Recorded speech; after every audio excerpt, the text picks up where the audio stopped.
வாழ்க்கையில் எந்த சூழ்நிலையையும் கையாள தெரியணும், அவன் தான் புத்திசாலி. அப்படி ஒரு ஸ்மார்ட்டான மனுஷனை நான் ட்ரெயினில் பார்த்தேன்.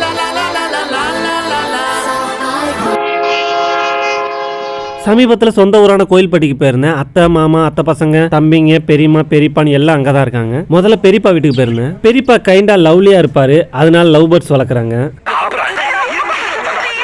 சின்ன வயசுலேருந்து தனியாக இருந்தனாலேயே இந்த ஊருக்கு வரதுனால எனக்கு அவ்வளோ பிடிக்கும். ஏன்னா இங்கே அத்தனை சொந்தம் இருக்கு. பெரியப்பா வீட்டில் கொஞ்சம் நேரம் செடி கொடி கல்லுன்னு வீடியோ எடுத்துட்டு அடுத்து அத்தை வீட்டு பக்கம் வந்துட்டேன். இப்போ அத்தை வீடுன்னு பார்த்துக்கிட்டிங்கன்னா பிரேக்ஃபாஸ்ட்டுக்கு பெரிய அத்தை வீடு, லஞ்சுக்கு சின்ன அத்தை வீடு, ஸ்நாக்ஸுக்கு நடு அத்தை வீடு, நைட் டின்னருக்கு ஆச்சி வீடு, பிரச்சனைக்கு மாமா வீடு, பொழுதுபோக்குக்கு அத்தை பசங்க. ஒரு வீட்லையும் ஒரு வேளை சாப்பிட்டாலும் ஒரு வாரத்துக்கு மேலே ஆகும். ஆனால் இப்போ என்ன பிரச்சனை, சண்டே அன்னைக்கு வந்து தொலைச்சிட்டனால எல்லாம் சர்ச்சுக்கு போயிட்டாங்க. எனக்கு சாப்பாடு இல்லை. இந்த உப்புமா வாழைப்பழம் தான் இருக்கு, சாப்பிட்டுருன்னு சொல்லி அத்தை கிளம்பிட்டாங்க சர்ச்சுக்கு. இது எப்படி ஒன்னா பேசஞ்சு சாப்பிட்றது அப்படின்னு கேட்டா, இதை தானே நாங்களும் சாப்பிட்டு போறோம் அப்படின்னு.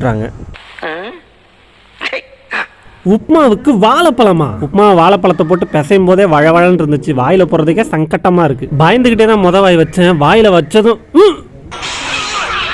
அப்படி தப்பா ஒன்றும் நடக்கல. சர்ப்ரைஸ்லி நல்லா இருந்துச்சு. நம்பவே முடியல. பிளேட்டை வலிச்சு சாப்பிட்டேன். வீடியோக்காக சொல்லல, சத்தியமா நல்லா இருந்துச்சு. உப்புமா பிடிக்காதவங்களுக்கு இப்படி செஞ்சு கொடுங்க. ஊருக்கு வந்து என்ஜாய் பண்ண கடைசி நாள், ஊருக்கு கிளம்ப வேண்டிய நாள் வந்துருச்சு. அப்படியே அத்தை ஃபேமிலி சைட்ல இருந்து பெரியப்பா வீட்டு சைடு வந்துட்டு அப்படியே ஊருக்கு கிளம்பணும். இப்படி வெக்கப்படுறான் வீடியோல மூஞ்ச காட்ட என் அத்தை பையன். காட்டுறான்னு அவ்வளவு நேரம் கெஞ்சிட்டு இருந்தேன். நானும் ஒரு கட்டத்துல மிரட்ட ஆரம்பிச்சிட்டேன்.